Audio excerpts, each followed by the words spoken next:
ಈಗಾಗಲೇ SIT ವಶದಲ್ಲಿದ್ದಾರೆ H D. Revanna. ಆದರೆ ಪ್ರಜ್ವಲ್ ಕತೆ ಏನು? ಪ್ರಜ್ವಲ್ ಅರೆಸ್ಟ್ ಯಾವಾಗ ಅನ್ನುವಂಥ ಪ್ರಶ್ನೆಗಳು. ಬೆಂಗಳೂರಿಗೆ ವಾಪಸ್ ಆಗೋದು ಯಾವಾಗ ಪ್ರಜ್ವಲ್ ರೇವಣ್ಣ? ಇವತ್ತು ವಾಪಸ್ ಬರ್ತಾರ? ಅಪ್ಪನ ಬಂಧನದ ಬೆನ್ನಲ್ಲೇ ಮಗನ ಬಂಧನಕ್ಕೂ ಕೂಡ ಎಸ್ಐಟಿ ಬಲೆ ಬೀಸಿದೆ. ಸದ್ಯ ವಿದೇಶದಲ್ಲೇ ಇದ್ದಾರೆ ಸಂಸದ ಪ್ರಜ್ವಲ್ ರೇವಣ್ಣ. ಬೆಂಗಳೂರು ಏರ್ಪೋರ್ಟ್ನಲ್ಲೇ ವಿಶೇಷ ತನಿಖಾ ತಂಡ ಸನ್ನದ್ಧಾಗಿದೆ. ಪ್ರಜ್ವಲ್ ದೇಶಕ್ಕೆ ವಾಪಸ್ ಆಗ್ತಾ ಇದ್ದಂತೆ, ಏರ್ಪೋರ್ಟ್ಗೆ ಬಂದಿಳಿತಾ ಇದ್ದಂತೆ ವಶಕ್ಕೆ ಪಡೆಯೋದಕ್ಕೆ ಸಿದ್ಧತೆ. ಪದೇ ಪದೇ ವಿದೇಶದಲ್ಲಿ ವಾಸ್ತವ್ಯ ಬದಲಿಸ್ತಾ ಇದ್ದಾರೆ ಪ್ರಜ್ವಲ್ ರೇವಣ್ಣ. ಪ್ರಜ್ವಲ್ ವಿರುದ್ಧದ ಬ್ಲೂ ಕಾರ್ನರ್ ನೋಟಿಸ್ ಕೂಡ ಜಾರಿಯಾಗಿದೆ. ಇನ್ನು ಇದೇ ವಿಚಾರಕ್ಕೆ ಸಂಬಂಧಪಟ್ಟ ಹಾಗೆ ಮಾಹಿತಿಯನ್ನ ಕೊಡ್ತಾರೆ ನಮ್ಮ ಪ್ರತಿನಿಧಿ ವಿದ್ಯಾ. ಈಗ ನಮ್ಮ ಜೊತೆ ಸಂಪರ್ಕದಲ್ಲಿದ್ದಾರೆ.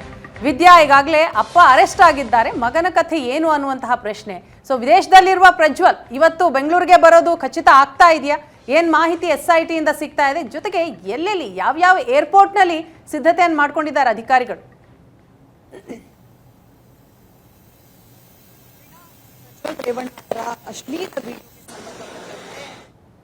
ಅವರು ವಿದೇಶಕ್ಕೆ ಹಾರಿದ್ದು, ಅದಾದ ನಂತರ ಅವ್ರ ಮೇಲೆ ಪದೇ ಪದೇ ಕೇಸ್ ಆಗ್ತಾ ಹೋಗುತ್ತೆ. ಇಲ್ಲಿವರೆಗೂ ಕೂಡ 2 ಕೇಸ್ ಆಗಿರುವಂತದ್ದು. ಒಂದು, ಅವರನ್ನ ದೈಹಿಕವಾಗಿ ಅವರಿಗೆ ಅತ್ಯಾಚಾರ ಅನ್ನುವಂತಹ ಕೇಸು ದಾಖಲಾಗಿಲ್ಲ, ಆದ್ರೆ ಅವರಿಗೆ ದೈಹಿಕವಾಗಿ ಹಿಂಸೆಯನ್ನ ಕೊಟ್ಟಿದ್ದಾರೆ ಅನ್ನುವಂತಹ ಕೇಸು ದಾಖಲಾಗಿದೆ. ಇನ್ನೊಂದು ಕಡೆ ಮೈಸೂರಿನಲ್ಲಿ ಅವರಿಗೆ ಅತ್ಯಾಚಾರ ಆಗಿದೆ, ಅದರ ಜೊತೆಗೆ ಬೆದರಿಕೆಯನ್ನ ಹಾಕಿದ್ದಾರೆ ಅನ್ನುವಂತಹ ಕೇಸ್ ಆಗಿರುವಂತದ್ದು. ಮೊದಲ ಕೇಸ್ನಲ್ಲಿ ಸೆಕ್ಷನ್ಗಳಿದೆ, ಅದರ ಪ್ರಕಾರ ಅವರಿಗೆ ಈಸಿಯಾಗಿ ಬೇಲ್ ಸಿಗ್ತಾ ಇತ್ತು. ಈ ಕಾರಣಕ್ಕಾಗಿ ಪ್ರಜ್ವಲ್ ರೇವಣ್ಣ ಅವರು ಬೆಂಗಳೂರಿಗೆ ಬರುವಂತಹ ಸಾಧ್ಯತೆ ಇದೆ ಎನ್ನುವಂತಹ ಮಾತುಗಳು ಕೇಳಿ ಬರ್ತಾ ಇತ್ತು. ಆದ್ರೆ ಮೈಸೂರಿನಲ್ಲಿ ಯಾವಾಗ ಕೇಸ್ ಆಯಿತು, ಲೈಂಗಿಕವಾಗಿ ದೌರ್ಜನ್ಯ ಮಾಡಿದ್ದಾರೆ, ಅದರ ಜೊತೆಗೆ ಅತ್ಯಾಚಾರ ನಡೆಸಿದೆ, ಬೆದರಿಕೆಯನ್ನ ಹಾಕಿದ್ದಾರೆ ಅನ್ನುವಂತಹ ಕೇಸ್ ಆದ ತಕ್ಷಣ ಅವರ ಮೇಲೆ ಯಾವುದೇ ಕಾರಣಕ್ಕೂ ಕೂಡ 376 ಕೇಸ್ ಆದ ನಂತರ ಅವರಿಗೆ ಬೇಲ್ ಸಿಗಲ್ಲ ಅನ್ನುವಂಥದ್ದು ಕನ್ಫರ್ಮ್ ಆದ ತಕ್ಷಣವೇ ಪ್ರಜ್ವಲ್ ರೇವಣ್ಣ ಅವರು ಯಾವುದು ಕನ್ಫರ್ಮ್ ಎಸ್ ವಿದ್ಯಾ, ತಮ್ಮ ಧ್ವನಿ ಸರಿಯಾಗಿ ರೀಚ್ ಆಗ್ತಾ ಇಲ್ಲ ವಿದ್ಯಾ, ಮತ್ತೆ ತಮ್ಮ ಹತ್ರ ಬರ್ತೀನಿ.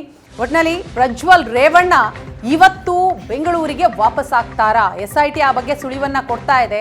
ಈಗಾಗಲೇ ಮಾಜಿ ಸಚಿವ ರೇವಣ್ಣ ಅವರನ್ನ ಅರೆಸ್ಟ್ ಮಾಡಿದಂತಹ SIT ಇವತ್ತು ನಾಳೆಯ ಒಳಗಾಗಿ ಪ್ರಜ್ವಲ್ ರಾಜ್ಯಕ್ಕೆ ಬರ್ತಾ ಇದ್ದ ಹಾಗೆ ಏರ್ಪೋರ್ಟ್ನಲ್ಲೇ ಅವರನ್ನ ಲಾಕ್ ಮಾಡಬೇಕು ಅನ್ನೋ ನಿಟ್ಟಿನಲ್ಲಿ ಎಲ್ಲ ಸಿದ್ಧತೆಯನ್ನ ಮಾಡಿಕೊಳ್ಳಲಾಗಿರುವಂಥದ್ದು. ಪ್ರಜ್ವಲ್ ವಿರುದ್ಧ ಈಗಾಗಲೇ ಬ್ಲೂ ಕಾರ್ನರ್ ನೋಟಿಸ್ ಕೂಡ ಜಾರಿಯಾಗಿದೆ.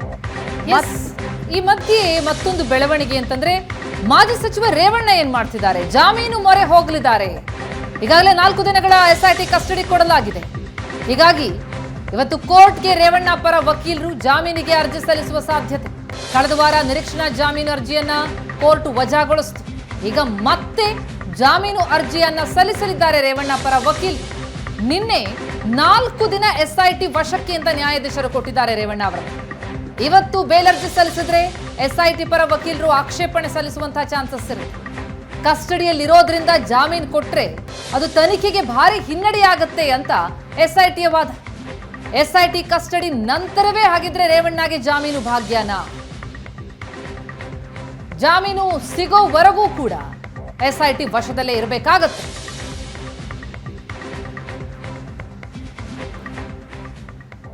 ಈಗ ಕುತೂಹಲ ಮೂಡಿಸ್ತಾ ಇದೆ. ನಿಜಕ್ಕೂ ಕೂಡ SIT ವಶದಲ್ಲಿರುವಂತಹ ರೇವಣ್ಣ ಏನ್ ಹೇಳಬಹುದು, ಏನ್ ಹೇಳಿಕೆಗಳನ್ನ ಕೊಡಬಹುದು, ವಿಚಾರಣೆಯ ಬೇರೆ ಯಾವೆಲ್ಲ ವಿಚಾರಗಳನ್ನ ಹೊರಗಿಡುತ್ತಾರೆ, ಅದರ ಆಧಾರದ ಮೇಲೆ ಮುಂದಿನ ಭವಿಷ್ಯ ನಿಂತಿರುತ್ತೆ ಅಂತ ಅನ್ಸುತ್ತೆ.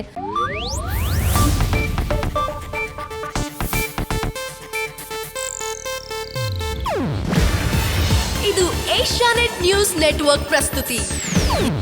ನೀವು ನೋಡ್ತಿದ್ದೀರಾ ಏಷ್ಯಾನೆಟ್ ಸುವರ್ಣ ನ್ಯೂಸ್.